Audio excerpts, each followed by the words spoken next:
The live TV, सच सबसे आगे। प्रधानमंत्री नरेंद्र मोदी के नेतृत्व वाली भारतीय जनता पार्टी ने भारत के खुशहाल होने का डंका पीटा हुआ है पूरे देश में, लेकिन यूएन ने हमारे देश की सत्ताधीन पार्टी का यह भ्रम भी तोड़ दिया है। दोस्तों, हमारे देश में नफरत फैलाने का सिलसिला जितनी तेजी से आगे बढ़ रहा है, कोरोना काल में जिस कदर हमारे देश की दुर्गति हुई, उसके बाद हमारा देश भारत पाकिस्तान से भी पीछे हो गया। इस लिस्ट में दुनिया के खुशहाल देशों की लिस्ट जारी हो गई है, जिसमें मोदी सरकार के नेतृत्व में भारत जो है 100वां रैंक भी हासिल नहीं कर पाया। दोस्तों नमस्कार, मेरा नाम है जयंती झा और आप देख रहे हैं द लाइव टीवी। दोस्तों, वर्ल्ड हैप्पीनेस रिपोर्ट 2022 में भारत जो है, हमारा देश नेपाल, बांग्लादेश, पाकिस्तान और श्रीलंका से भी पिछड़ चुका है। भारत को खुशहाल देशों में यूएन ने 136वीं रैंक दिया, यानी 136। स्क्रीन पर मैं आपको दैनिक भास्कर की खबर दिखा रही हूं, जिसके मुताबिक यूएन ने खुशहाल देशों की लिस्ट जारी की है, जो लिस्ट होली पर जारी की गई, जिस लिस्ट में हमसे बेहतर हालात अगर आप देखेंगे कि रैंक के आधार पर, रैंकिंग के आधार पर, तो पाकिस्तान की रैंकिंग हमसे बेहतर है। रैंक खुशहाल देशों में उसकी 121 है, भारत की रैंक 136 है। 60 लाख से भी कम आबादी वाले फिनलैंड 5वें साल भी अपनी पहली रैंक उसने बरकरार रखी। वहीं अमेरिका की बात करेंगे तो अमेरिका 16वें नंबर पर है खुशहाल देशों की लिस्ट में। नेपाल 84 यानी 84th रैंक पर है, बांग्लादेश 94th रैंक पर है और श्रीलंका ने 127th रैंक हासिल की है। खुशहाल देशों का ये जो डेटा है दोस्तों, ये किसके आधार पर तय होता है, मैं आपको वो भी स्क्रीन पर इस वक्त दिखा रही हूं, आप देख पा रहे होंगे। TV9 की रिपोर्ट के मुताबिक सोशल सपोर्ट, उदारता, गवर्नमेंट की ईमानदारी, यानी सरकार की कितनी ईमानदारी है, यही लोगों को खुशहाल बनाती है और यही खुशहाली का पैमाना है, जो खुशहाल देशों की लिस्ट में बेहद जरूरी है। इस बार की इस हैप्पीनेस इंडेक्स रिपोर्ट में कोरोना से पहले और कोरोना के दौरान देश की सरकारों के लिए लोगों की भावनाएं किस तरीके से बदली हैं, किस तरीके से चेंज हुई हैं, उसके आधार पर यह पूरी रिपोर्ट जारी की गई है, यह पूरी रैंक लिस्ट जारी की गई है। अब यहां भारत के लिए सबसे ज्यादा शर्मिंदगी वाली बात क्या है दोस्तों, आप समझ गए होंगे। हम पाकिस्तान, बांग्लादेश, नेपाल, श्रीलंका से भी पीछे हैं, वो भी तब जब हमारे देश की जनसंख्या सबसे ज्यादा है, विविधता सबसे ज्यादा है। हमारे देश में अलग अलग विविधता पाई जाती है, त्योहारों की भरमार है, अनेकों धर्म हैं, उसके बावजूद हमारे देश में खुशहाली नहीं है। 2019 से 2021 तक की रैंक है ये। तो ये रैंक पर किसी भी खुशहाल ना होने की सबसे बड़ी वजह दोस्तों, कि देश में जो जिस तरीके से नफरत फैल रही है, उसको एक पैमाना माना जा सकता है। हिंदू मुस्लिम में भेदभाव, मुस्लिमों को जबरदस्ती पोक करना ताकि वो गुस्से में आए, हर समय उनके साथ गंदा बर्ताव, माइनॉरिटीज के साथ गंदा बर्ताव, ना सिर्फ मुस्लिम बल्कि दलितों, पिछड़ों, ईसाइयों, सबके साथ हैवानों जैसा सलूक कौन कर रहा है, किसने बिगाड़ा ये? इससे हमारे देश की जो रैंक है ये 136 नहीं रहेगी तो और क्या होगी बताइए। 18 देशों में चिंता और उदासी बढ़ी है, जबकि आक्रोश की भावनाएं कम हुई है, ऐसा ये रिपोर्ट कहती है। अब चिंता क्यों बढ़ी, उदासी क्यों बढ़ी? आपको अगर मैं उदाहरण दूं दोस्तों, तो आप सोचिए कि लोगों के मन में चिंता क्यों बढ़ी है, ये उदासी का भाव आखिर क्यों आया? अगर ये पूरा डेटा कोरोना के आधार पर बनाया गया है, जैसा रिपोर्ट्स कहती है, तो कोरोना के पहले देश में नफरत के आधार पर खुशहाली नहीं थी अगर देखेंगे तो, और कोरोना के बाद तो सरकार की विफलताओं ने सब कुछ बिगाड़ कर ही रख दिया। कोरोना के दौरान की अगर आप बात करेंगे, कोरोना के दौरान क्या क्या सहना पड़ा लोगों को।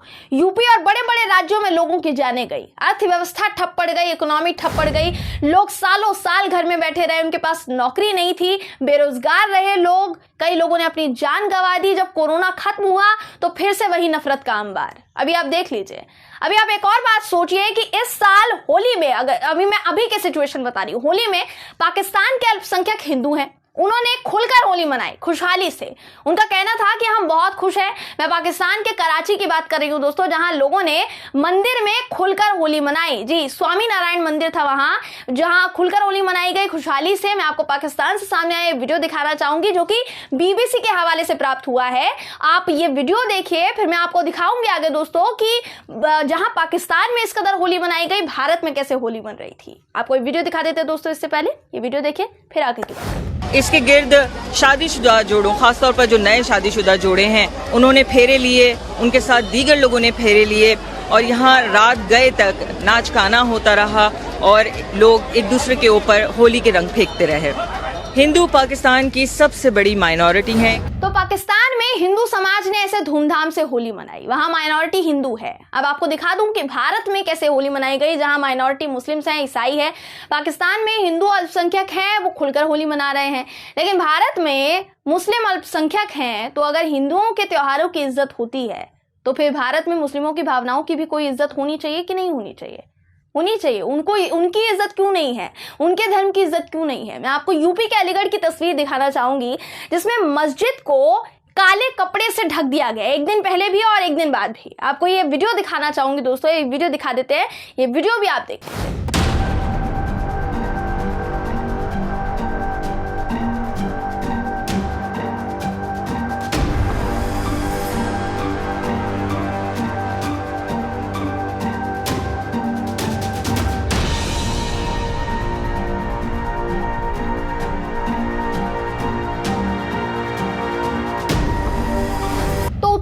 में हिंदू होली मनाएंगे तो मस्जिद को काले कपड़े से ढक दिया जाएगा। आप एक धर्म को खुश करने के लिए दूसरे धर्म की भावनाओं को आहत करेंगे, लेकिन सवाल ये कि क्यों?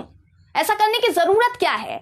जबकि हमारा देश सबसे बड़ा लोकतांत्रिक देश है, उसके बावजूद इस तरह से दो धर्मों के बीच नफरत फैलाई जा रही है। जहां एक वक्त में मिसाल होती थी कि भारत में हर धर्म खुशी से रहता है, अब आप खुद सोचिए कि जब इस कदर नफरत फैलेगी तो चिंता भी बढ़ेगी, उदासी भी बढ़ेगी, और जाहिर सी बात है देश खुशहाल तो रहेगा नहीं। यहाँ रोजगार नहीं है लोगों के पास, सालों साल बेरोजगार रहे लोग, इसलिए खुशहाल देशों की लिस्ट में हमारा देश सबसे निचले पायदान पर जाकर लुढ़क चुका है। बेशक सरकार की नाकामी है, लेकिन अंधभक्तों से आप पूछेंगे ना दोस्तों, तो उनका जवाब इस सरकार के समर्थन में ही रहेगा कि ये सब तो होता ही रहता है, इसमें कौन सी बड़ी बात हो गई है। पर सच्चाई यही है, हकीकत ये है कि हमारी सरकार नफरत रोक पाने में बिल्कुल नाकाम साबित हुई है।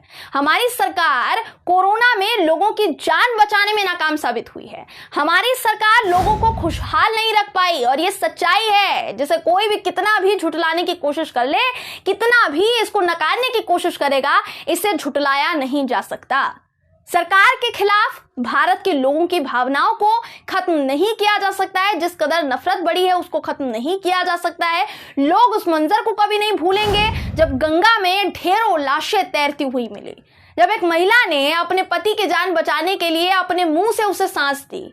वो सबसे ज्यादा एकदम झकझोर देने वाली तस्वीर थी, जब कई मजदूर नौकरी ना होने के चलते एक जगह से दूसरी जगह उनको पलायन करना पड़ा, जब नौकरी ना होने के चलते पूरे परिवार को, कई परिवारों को सदमा पहुंचा, पेट पालना मुश्किल हो गया था। वो वक्त कभी नहीं भूलेगा कोई। ये उस इतिहास का हिस्सा है जिसे कभी नहीं भुलाया जा सकता। महंगाई ने आसमान की ऊंचाइयों को छू लिया, आज भी छू रही है। कोरोना काल के आधार पर आज हमारा देश पाकिस्तान से भी नीचे जा चुका है, क्योंकि कोई खुश नहीं है। हमारे देश खुशहाल लिस्ट में 136वीं रैंक पर है। अभी की हालत यह है कि धर्म के आधार पर विभाजन थमने का नाम नहीं ले रहा है, क्योंकि हमारी सरकार चाहती यही है दोस्तों। उसका रीजन है, उसकी वजह है। अगर ये हिंदू मुस्लिम के बीच नफरत का मुद्दा खत्म हुआ तो क्या होगा? देश की सत्ताधीन पार्टी जो हिंदू मुस्लिम के नाम पर ही इलेक्शन लड़ती है, वो बीजेपी चुनाव नहीं जीत पाएगी। इसलिए हिंदू संगठनों का साथ लेकर देश में नफरत का कारोबार बढ़ता जा रहा है, जिसे खत्म होने में काफी वक्त लगेगा। और इसी वजह से कोरोना काल में जो कुछ हुआ उसकी वजह से हमारे देश में खुशहाली इस वक्त गायब है। बहरहाल दोस्तों, इस खबर पर आपकी राय क्या है कमेंट करके जरूर बताइएगा।